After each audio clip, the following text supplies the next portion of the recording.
చూడండి అబ్బా, ఇంకా మా పిల్లలు ఇలా పెట్టేయట్లేదు, అప్పుడే ఒకటి అని లాక్కునేస్తున్నారు.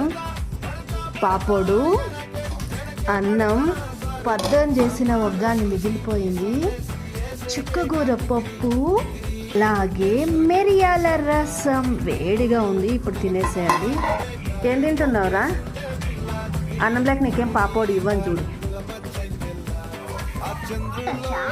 ఇంకోటి వేస్తాను తిని వర్షం కూర్చోయా.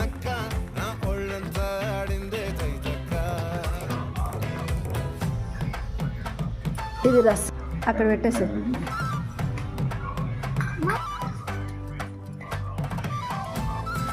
ఎంత కాలుతుంది చూస్తాను. నీకు చారాలమే కావాలా? పప్పు వేస్తున్నా కొంచెము, ఇంకా చా తిను తిను. నేను మా ఆయన ఒగ్గాని తింటున్నాం చూడండి అబ్బా.